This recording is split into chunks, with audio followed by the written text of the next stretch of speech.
Hello friends. आज मैं जिस टॉपिक के बारे में बात करने वाला हूँ उस टॉपिक का नाम है सुकन्या समृद्धि अकाउंट। ये सुकन्या समृद्धि अकाउंट आपने बहुत बार सुना होगा, बहुत लोगों को इसके बारे में ऑलरेडी पता होगा, बहुत लोगों को इसके बारे में बहुत कुछ नहीं पता होगा। तो चलिए आज हम क्लियर करने का कोशिश करते हैं इस सुकन्या समृद्धि अकाउंट के बारे में कि किसको कैसे, किस तरह से इसका फायदा है, किसको क्या मिल सकता है, किसको क्या नहीं मिलता है, किस कंडीशन पे बंद होता है। ये सारी चीजों को हम लोग इस वीडियो में देखेंगे। तो चलिए शुरू करते हैं। तो सबसे पहले बात करते हैं कि एलिजिबिलिटी। ये एलिजिबिलिटी का मतलब हो गया कि किसके लिए है, किन लोगों के लिए है। तो सबसे पहले अगर बात करेंगे एलिजिबिलिटी के बारे में, तो एलिजिबिलिटी इसकी है गर्ल चाइल्ड के बारे में, यानी कि अगर बच्ची आपकी लड़की है तो आप उस समय इस सुकन्या समृद्धि अकाउंट का फैसिलिटी को यूज कर सकते हैं। इसके केवाईसी डॉक्यूमेंट्स के बारे में बात करते हैं कि दैट मीन्स क्या क्या डॉक्यूमेंट्स लेने के साथ साथ हम इसका अकाउंट को ऑपरेट कर सकते हैं या अकाउंट खुलवा सकते हैं। तो केवाईसी डॉक्यूमेंट्स में ज्यादा कुछ नहीं, दो ही डॉक्यूमेंट्स है। एक है आपका बर्थ सर्टिफिकेट और दूसरा है KYC of guardian. Birth certificate तो बच्ची की होगी जो कि आपका म्युनिसिपैलिटी से बनता है, या दूसरा जो है केवाईसी ऑफ गार्जियन हो गया, दैट मीन्स बच्चे के माता पिता या कोई भी लीगली गार्जियन अगर है तो उसके आधार पैन को ही केवाईसी बोला जाता है। तो केवाईसी ऑफ गार्जियन ये हो गया। अब बात करते हैं के बारे में, दूसरे टॉपिक के बारे में, एंट्री ऑफ एज। एज क्या होना चाहिए बच्ची का, जो लड़की आपकी बच्ची है उसका एज क्या होता है। एज आपका मिनिमम होता है सिंस बर्थ, यानी कि बच्चे के जन्म के साथ ही वो एलिजिबल हो जाती है सुकन्या समृद्धि अकाउंट को खुलवाने के लिए। कब तक, कब तक के बारे में जैसे ही बात करेंगे तो उसका उम्र 10 साल होने से पहले तक वो सुकन्या समृद्धि अकाउंट को खुलवा सकती है। आगे बात करते हैं मिनिमम डिपॉजिट पर ईयर, कितना कम से कम एक साल में हमको जमा करना होगा अगर सुकन्या समृद्धि अकाउंट हम खुलवाए हैं या खोलना चाहते हैं। तो कम से कम आपको 250 रुपया जो है आपको 250 रुपीज आपको खुलवाना डालना पड़ेगा अगर आप सुकन्या समृद्धि अकाउंट को खुलवाए हैं। उसके बाद अगर आप इसको बढ़ाना चाहते हैं तो बढ़ेगा कैसे, दैट मीन्स मल्टीपल ऑफ 50 रुपए का मल्टीपल में, जैसे 54 रुपया नहीं जमा कर सकते या 56 रुपया नहीं जमा कर सकते हैं, 50 का मल्टीपल है, यानी कि 50, 100, 150, यानी कि 50 से गुना कर दीजिए, उतना आप जमा कर सकते हैं। 50 गुना 5, 50 गुना 5 250 रुपया, 50 गुना 10 500 रुपया, 50 गुना 12 600 रुपया।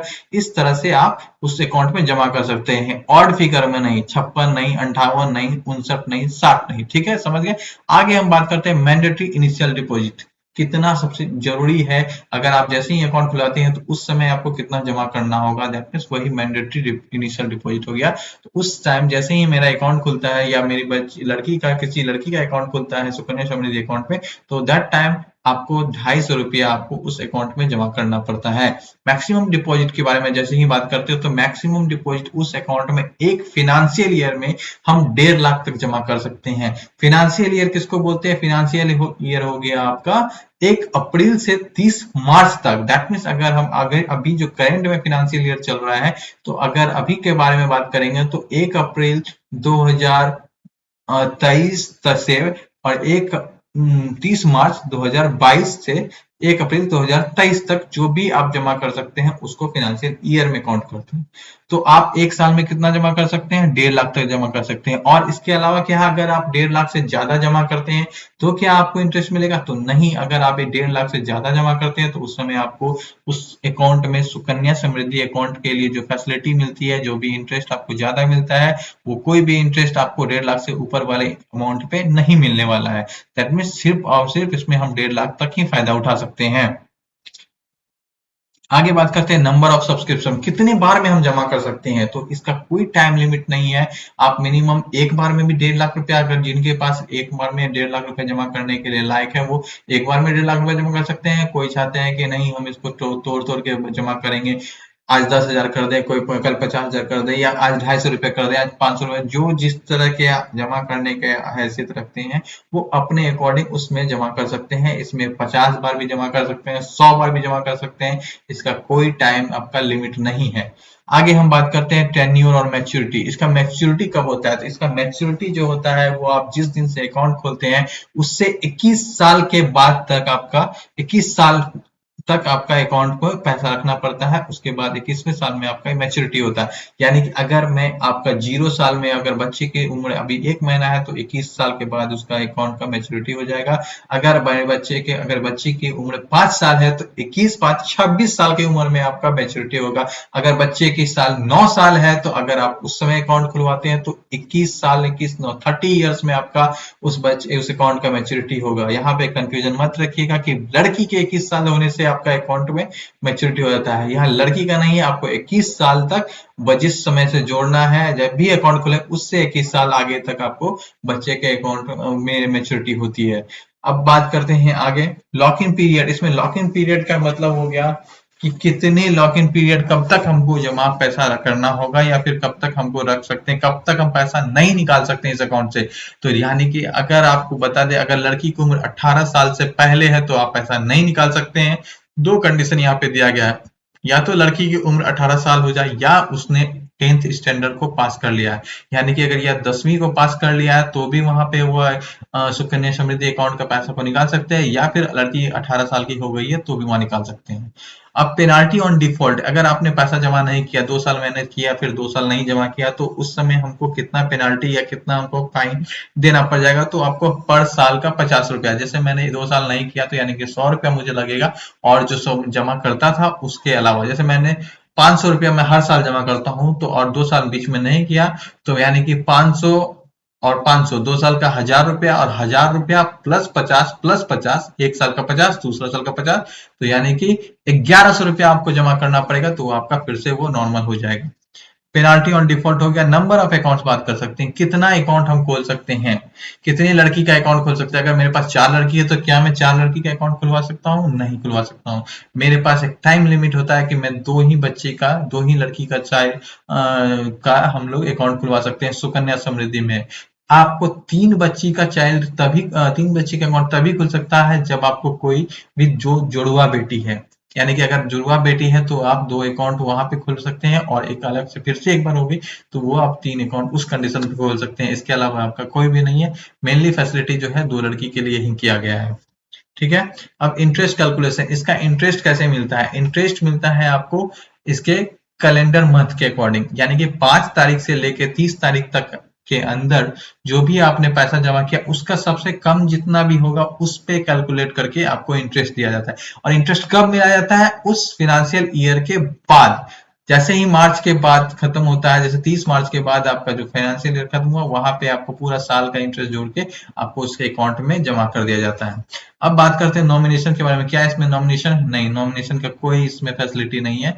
जो पैसा है बस वही है, नॉमिनेशन आप किसी को नॉमिनी नहीं बना सकते हैं। विड्रॉल कब विड्रॉल कर सकते हैं? तो विड्रॉल के बारे में मैं बता चुका हूं, यानी कि निकासी कब कर सकते हैं? या तो लड़की की उम्र 18 साल हो जाए या उसने 10th पास कर गया हो, कर ली हो, तो उसी 2 कंडीशन पे आपका पैसा निकल सकता है। या नहीं तो मैच्योरिटी जो आपका 21 साल में है तो वो तो आपका होगा ही। अब लोन फैसिलिटी क्या है? इस पैसे को हम सिक्योरिटी के रूप में दे करके लोन ले सकते हैं? तो नहीं, लोन का कोई उसमें फैसिलिटी नहीं है। अब आगे बात करते हैं प्री मैच्योर क्लोजर। कब अगर हम मुझे जरूरत हो गई, पहले किस कंडीशन पे, पहले समय से पहले उसका मैच्योरिटी हो सकता है? तो 2-3 कंडीशन है, चलिए उसको भी डिस्कस कर लेते हैं। तो या तो पहला कंडीशन तो यही है कि 18 साल हो जाए लड़की का, या फिर उसने 10th पास कर लिया हो, तो ये 2 कंडीशन पे आप उसका पैसा निकाल सकते हैं। और दूसरा कंडीशन है कि ये है कि अगर उसकी शादी फाइनल हो गई हो, तो 18 साल लेकिन होना चाहिए लड़की का, क्योंकि 18 साल से पहले शादी करना ये लीगल नहीं है। तो इसलिए 18 साल होना चाहिए। तो अगर उसकी शादी फाइनल हो गई है तो उस कंडीशन पे भी पैसा निकल सकता है। या और एक कंडीशन पे नहीं कि शादी फाइनल हो गई, जैसे शादी मैच्योरिटी आपके 1 महीना पहले या 3 महीना, शादी के जस्ट 3 महीना बाद तक वो पैसा नहीं निकलेगा। दूसरा कंडीशन ये है कि अगर आप बाहर शिफ्ट हो गए, अगर मैं दिल्ली में, अगर आपकी लड़की या आपके फादर अचानक से दिल्ली शिफ्ट हो गई, या फिर दिल्ली है में रह रहे हैं और अचानक से उसने दूसरे कंट्री में शिफ्ट हो गए, या फिर अमेरिका चले गए, कहीं भी चले गए, दो कोई भी दूसरा देश चले गए, तो क्या आपको सुकन्या समृद्धि अकाउंट में जो फैसिलिटी मिल रही थी वो नहीं मिलेगी? नहीं, वहां से ही आपका स्टॉप हो जाएगा और वो नॉर्मल हो जाएगा अकाउंट, और उसमें कोई भी आपको फैसिलिटी सुकन्या समृद्धि का नहीं मिलेगा, किसी भी तरह का इंटरेस्ट नहीं मिलेगा। इससे अच्छा है कि आप उसको क्लोज करा के प्री मेच्योर में उस कंडीशन पे क्लोज करा के जो अपना पैसा बन चुका था या जो आपको इंटरेस्ट मिला था उतना पैसा आप लेके उसको बंद करा दीजिए। तीसरा कंडीशन होता है कि अगर आपकी लड़की जिसके नाम से अकाउंट खुला है उसकी डेथ हो गई, तो उस कंडीशन पे आपको प्री मैच्योर क्लोजर हो सकता है। उसके जैसे ही डेथ सर्टिफिकेट आप उसको दीजिएगा तो वहां पे वो क्लोज कर देंगे, और क्लोज करने के बाद जो है उस समय तक उसको इंटरेस्ट मिलेगा आपको। जिस दिन तक आपने डेथ सर्टिफिकेट जमा नहीं किया उस दिन तक आपको सुकन्या समृद्धि अकाउंट का फैसिलिटी मिलेगा।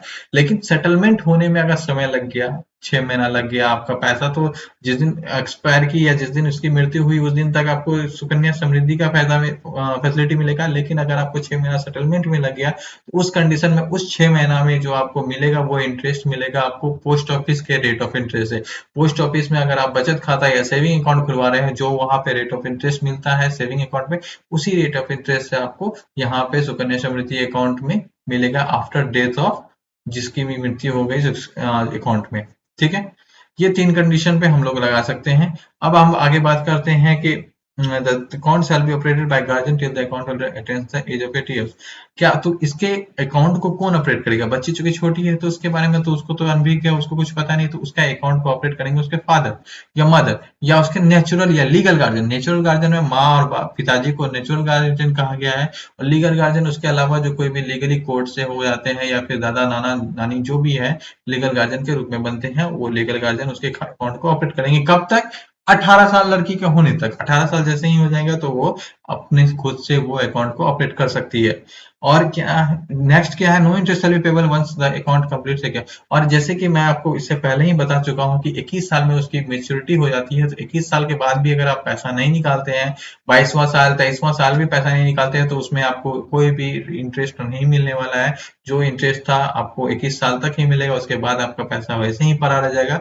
इसलिए उसमें आपको कंटिन्यू नहीं करना चाहिए, पैसा उसी समय निकाल के आपको यूज कर लेना चाहिए या फिर अपना किसी और जगह इन्वेस्ट कर लेना चाहिए।